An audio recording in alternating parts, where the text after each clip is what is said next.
शक्ति भी चली गई, जो शक्ति की देवी है वो चली गई, तो हम कैसे जीतेंगे। तो उदास है, निराश है राम।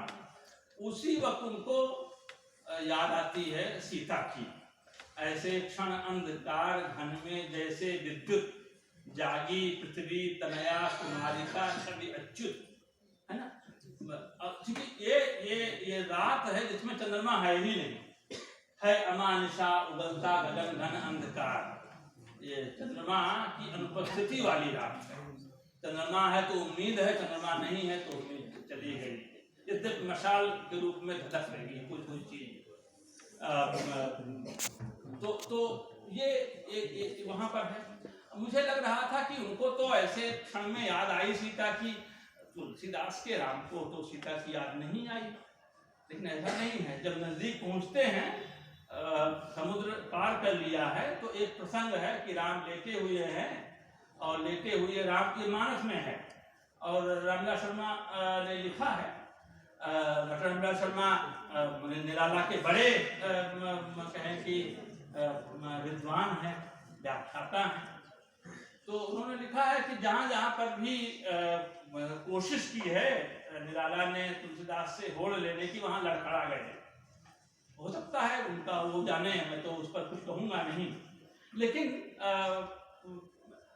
राम को याद आई कि नहीं आई। तो ध्वनि के बारे में अगर आपको जो है, प्रबंध वक्रता भी होती है, प्रबंध ध्वनि भी होती है। तो अगर आपको है तो आप इसको पकड़ेंगे। और मैं बहुत बाद में इसकी तरफ मेरा ध्यान जा पाया। तो वहां पर अब बिल्कुल लंका के मुहाने पर राम पहुंच चुके हैं, समुद्र लांघ लिया है, पुल बन चुका है। और उस वक्त उनको याद आती है, याद क्या आती है, वो चंद्रमा देखते हैं। लेटे हुए हैं तो ऊपर चंद्रमा दिखाई पड़ रहा है, और वो उसको देख करके कुछ कह रहे हैं। पूरब दिशा बिलोकी प्रभु, देखा उदित मयंक। इतने पर्याय हैं चंद्रमा के, दोनों में ही, इसमें हिंदी में भी, संस्कृत में भी, उर्दू में भी। तो देखा उदित, जिससे आपका सबसे अधिक पड़ता है उसके आप में बहुत नाम रख भी देते हैं। राजा से आपका बहुत साहब का पड़ता है तो इंद्र के बहुत नाम है, इतने नाम है कि आप गिन नहीं सकते। ऐसे ही चंद्रमा का भी मामला है। रोज उसको देखते हैं आप, मनुष्य ने रोज उसको देखा है तो उसके लिए अलग। तो देखा उदित मयंक, कहत सब ही देखहु शशि, मृगपति सरिस असंग। राम ने कहा कि चंद्रमा, तो सबको तरफ कहा देखो, जो चंद्रमा देखो, जो मैं देख रहा हूँ तुम लोग भी देखो। कहा तो समय देखो शशि है, मृगपति जैसे सिंह जो है वो असंख होता है, निडर होता है, उसको उस पर किसी के डर में नहीं होता। ऐसे ही चंद्रमा भी जो है निडर दिखाई पड़ रहा है, असंख दिखाई पड़ रहा है। पूरब दिश गुरु दुहा निवासी, परम प्रताप तेज बलराशि, मत नाग तम कुंभ विदारी, शशि केसरी गगन बनचारी। लंबा प्रसंग है, मैं उसकी तरफ से ध्यान दिला रहा हूँ। सवाल उन्होंने किया है, और वहीं से भारतीय सौंदर्य दृष्टि की बात में जो है वो पकड़ना चाहता हूँ। वो कहा कि कहा प्रभु शशि महु मेचक ताई, कहा हो कहा निज निज मति भाई। ये चंद्रमा में जो मेचकता है, सांवलापन है, धब्बा है ना।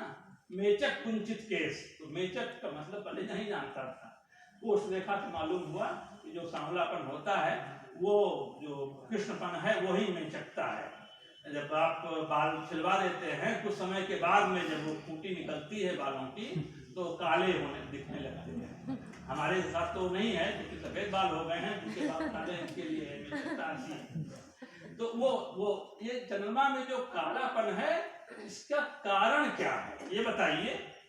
तो राम ने पूछा तो सबको बताना ही है, तो उसमें प्रोटोकॉल चलता है, इसका बहुत ध्यान रखते हैं तुलसीदास कि प्रोटोकॉल का पालन हो। तो सबसे पहले नंबर किसका आएगा? सुग्रीव का नंबर आएगा, है ना। तो सुग्रीव का नंबर आया। सुग्रीव ने कहा और बहुत ही तकनीकी उत्तर दिया। कहा सुग्रीव सुनो रघुराई, सस महु प्रगट भूमि के झाई। पृथ्वी की छाया पड़ रही है चंद्रमा पर, इसीलिए कालापन है, इसीलिए धब्बा है। ये तकनीकी उत्तर है। लेकिन राम तकनीकी उत्तर सुनना नहीं चाह रहे हैं। वो तो उनकी मुराद कुछ और है, अब वो कौन पूरा करे। तो किसी ने कहा मारे राहु शशि है, कहा कोई पुरमह परी श्यामता सोई। किसी ने कहा कि जब राहु ने मार दिया था चंद्रमा को, तो इसीलिए उसके हृदय में वो श्यामता, वो कालापन आ गया। बात नहीं बनी। और किसी की तरफ देखा तो कोई और कह रहा है, को कहा जब विधि रति मुख कीन्हा, सार भाग शशिकर हरि लीन्हा, छिद्र सो प्रगट इंदु उर्माही, तेहि मग देखिए नभ परिछाही। कि कहा जब ब्रह्मा रति का को बना रहे थे, रति आप जानते हैं कामदेव की पत्नी, सुंदरता की वो भी एक प्रतिमान है, एक उपमान है। तो जब उसका मुख बना रहे थे तो सामग्री कहाँ से लाएं, कच्चा माल कहाँ से लाएं? तो चंद्रमा का जो बीच वाला हिस्सा है, उसका जो हृदय वाला भाग है, वो निकाल दिया और उससे बना दिया रति का चेहरा। अब वो हिस्सा पूरा नहीं, खाली रह गया। तो आकाश जो है उस खाली हिस्से से दिखाई दे रहा है।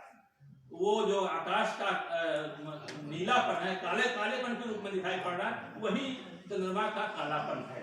ये किसी ने अपना बैठाया, उत्तर बनाया। लेकिन राम को तो उससे संतोष नहीं है, अपना कुछ और कहना चाहते हैं। तो अंत में खुद ही बोल पड़े कि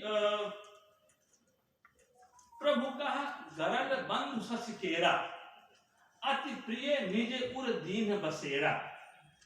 राम ने कहा कि ये जो विष है वो चंद्रमा का प्रिय भाई है। दोनों एक जगह से पैदा हुए हैं, तो समुद्र से पैदा हुए हैं। तो विष जो है, विष का रंग काला माना जाता है, ऐसे तो नीला होता है, इसलिए जो विष खा करके मरते हैं वो नीले हो जाते हैं। इसलिए खाने की चीजें नीले रंग की नहीं होनी चाहिए, ऐसा आयुर्वेद कहता है।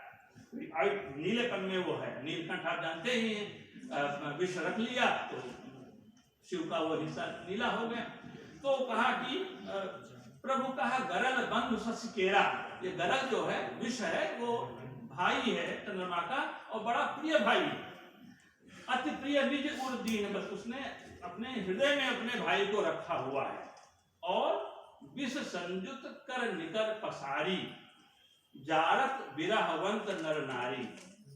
ये जब चंद्रमा की किरणें पड़ती हैं तो वो किरणें जो है, वो विष के किरण जो है वो हाथ हैं, कर जो है चंद्रमा का कर, उसकी किरणें हैं, उसके हाथ जब जहां पर पड़ती हैं तो किसका स्पर्श किए रहती हैं? गरल का, विष का। और जितने विरहवंत नर नारी हैं वो जलने लगते हैं। अब जितने में खुद भी शामिल है ना, लेकिन वो कह नहीं सकते सीधे, ध्वनि की तरफ इसीलिए आदमी जाता है। तो विष संयुत कर निकर पसारी, जारत विरहवंत नर नारी। अब इससे अब बहकने का ये कहें कि टर्निंग पॉइंट है, यहाँ से बहक सकते हैं। नायक को बहकना नहीं चाहिए, और इसके लिए बुद्धिमता वरिष्ठम व्यवस्था की गई है हनुमान की।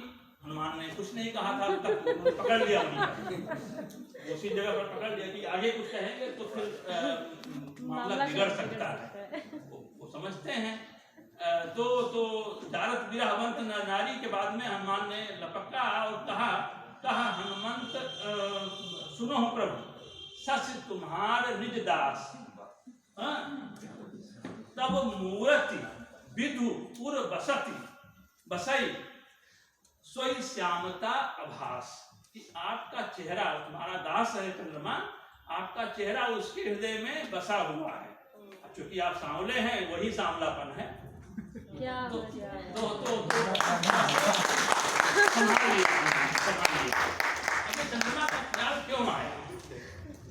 जब पहली बार देखा है राम ने सीता को, सीता ने राम को, तो दोनों के बारे में जो बात आई है महाकवि के मन में, वो चंद्रमा वाली ही बात आई है।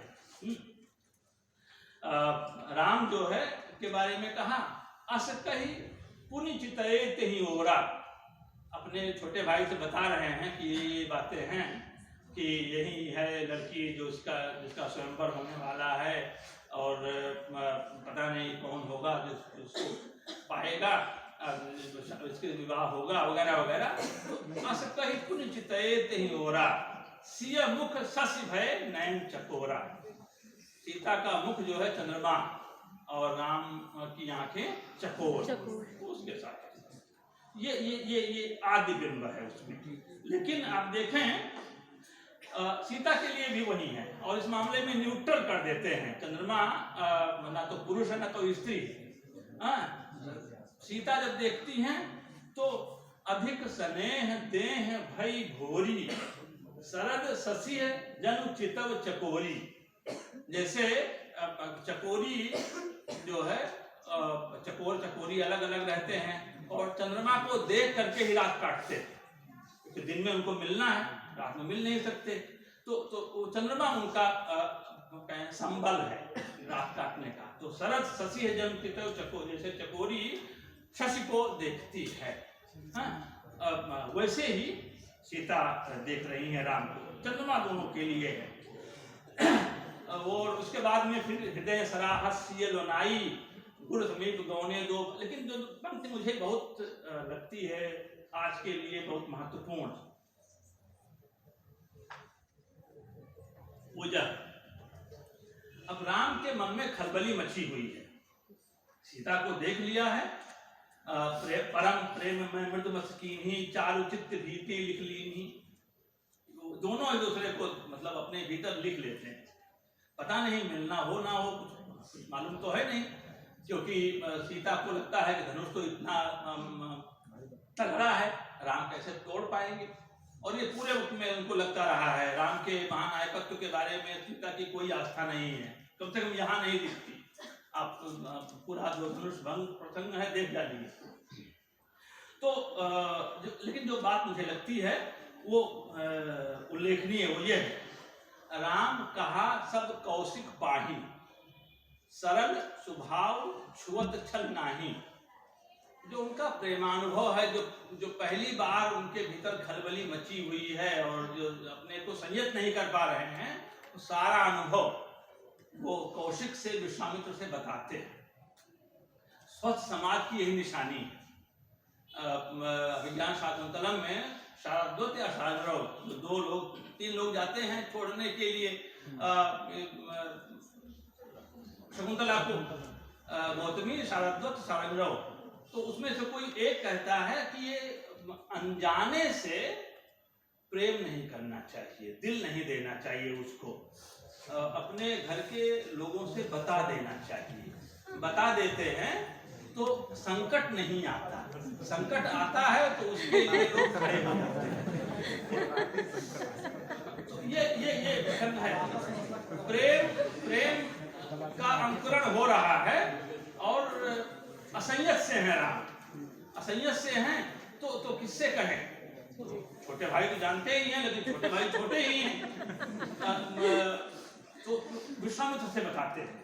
मान लीजिए यहाँ पर अगर वशिष्ठ होते कहते क्या, नहीं कह सकते, इसलिए विश्वामित्र की व्यवस्था है, क्योंकि विश्वामित्र खुद ही उस अनुभव से गुजरे हुए हैं। तो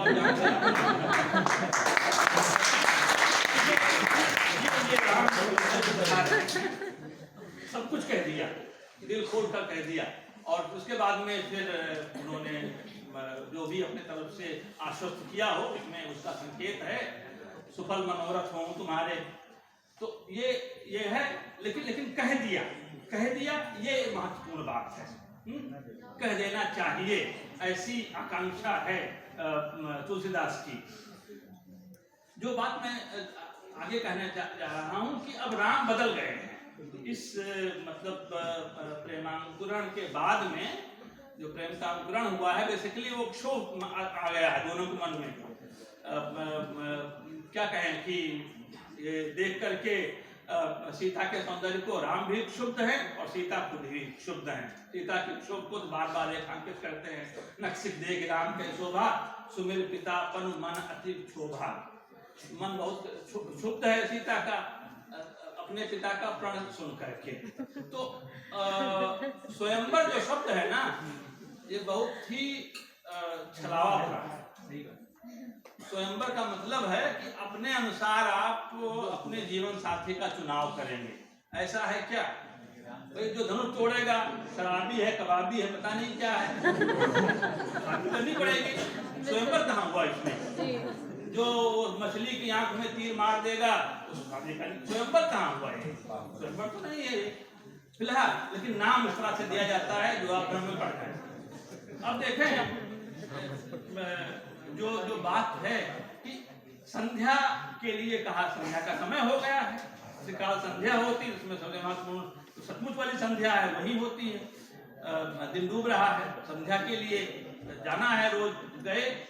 अब संध्या के लिए गए और उनको जो भी वहां पर अनुष्ठान करने हैं वो तो राम करते हैं, मन से करते हैं, बेमन करते हैं, उस पर तो कवि का ध्यान नहीं है। कवि का ध्यान यह है कि राम बदले बदले से हैं।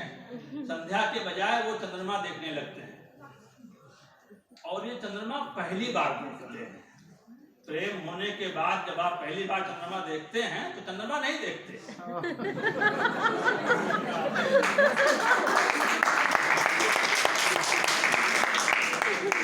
वो प्रसंग जो है 4-5 लाइनें मोहक प्रसंग है।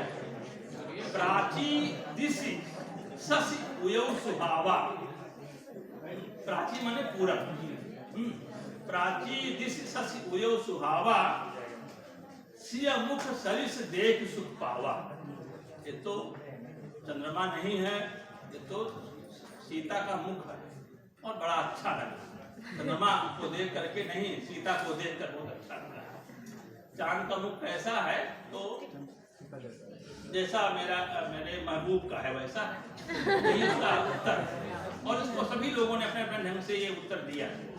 तो प्राचीन दिशि शशि उयौ सुहावा, सिय मुख सरिस देख सुख पावा, बहुर विचार कीन मन माही, सिए बदन सम हिमकर नाही। ये जो हिमकर चंद्रमा है उसकी और सीता के मुख की क्या तुलना की जाए ना।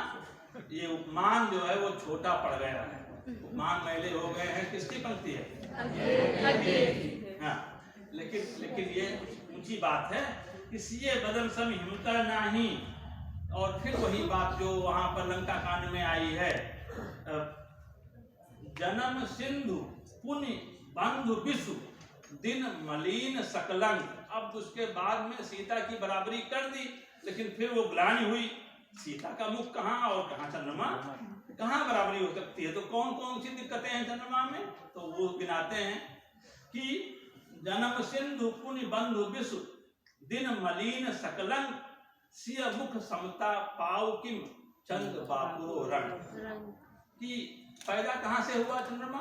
समुद्र, सिंधु से, समुद्र से, खारे पानी से पैदा हुआ है। एक तो उसके पैदाइश में गड़बड़ी है, फिर उसका भाई कौन है? विष है। हाँ, दूसरी गड़बड़ी ये है दिन में वो दिखता ही नहीं, दिन में मलिन हो जाता है। और अंतिम चीज सकलन, उसमें श्यामता है, उसमें कलंक लगा हुआ है, उसमें कालापन है। तो अब ऐसे में हम कैसे छविगृह दीप शिखा जन बरई, जो सीता है सुंदरता को सुंदर करई है ना, उसे कैसे तुलना कैसे करें? ये चीज है कि कोक शोक प्रद पंकज द्रोही, अवगुण बहुत चंद्रमा तो ही। और उसके बाद में फिर चंद्रमा के बारे में तो जो बातें कही हैं कि वैदेही मुख पढ़कर दीन्हे, कोई दोष बड़ अनुचित कीन है। तुमसे अनुचित बात हो रही है कि मैं दोनों को कहें कि दोनों की तुलना कर रहा हूँ। वो बापुरो शब्द भी बता दिए बच्चों। हाँ, बापुरो बड़ा कवियों का प्रिय शब्द है। जैसे विधु शब्द है ना, विधु कहते हैं चंद्रमा को, वपु कहते हैं शरीर को। ये सब शब्द बचे हुए हैं कविता के कारण। ऐसे ही बापुरो बेचारा के, जो बेचारा है वो बापुरा। तमाम कवियों ने हमारे पुराने कवियों ने इसका इस्तेमाल किया है, नए कवियों ने के यहाँ वो इस्तेमाल खत्म होता गया है। तो सिय मुख छवि विधु ब्याज बखाने, ब्याज का मतलब बहाने से, चंद्रमा के बहाने से उनको जो है वो सीता की सुंदरता का कुछ बखान करना था, वो उन्होंने किया। हाँ? और गुरु गुरु पर चले निशा बढ़ जानी, बड़ी रात गुजर गई, तब संध्या में इतना कभी समय लगता नहीं था। पहली बार लगा, पहली बार चंद्रमा को देखा, और वो फिर चंद्रमा बना रहा पूरे वक्त में, जो वहां पर है ना, वहां सीता का कोई उल्लेख नहीं है, चंद्रमा देखते हैं बस। और उसी में अगर आपको प्रबंध वक्रता के बारे में मालूम है, ध्वनि के बारे में मालूम है, तो आप जोड़ सकेंगे, नहीं तो नहीं। एक प्रसंग है कि भाई राम लेटे हुए थे, चंद्रमा को उन्होंने देखा, बस चंद्रमा को थोड़ा देख रहे थे, वो सीता को देख रहे थे, बिल्कुल नजदीक हो गए हैं। अब नजदीक होने के बाद में तो मतलब जो स्मृति है वो और सघन होती जाएगी, और उसको कैसे उसकी परिपूर्ति हो, कैसे संबल मिले, तो उसी को देखो कि जब पहली बार मिले थे तो भी चंद्रमा है, और यहाँ पर जब नजदीक पहुंचे तो ये चीज है। मैं जो बात कहना चाहता हूँ, और बाद में तो फिर जिसको अमृतकालीन साहित्य कहते हैं, वहां पर भी है चंद्रमा, और बहुत श्रृंगार का बहुत बड़ा मार्मिक प्रसंग होता है, मैं उसमें नहीं जा रहा हूँ। लेकिन मैं कह रहा हूँ कि जैसे भारतीय परंपरा में खलनायक नहीं होते,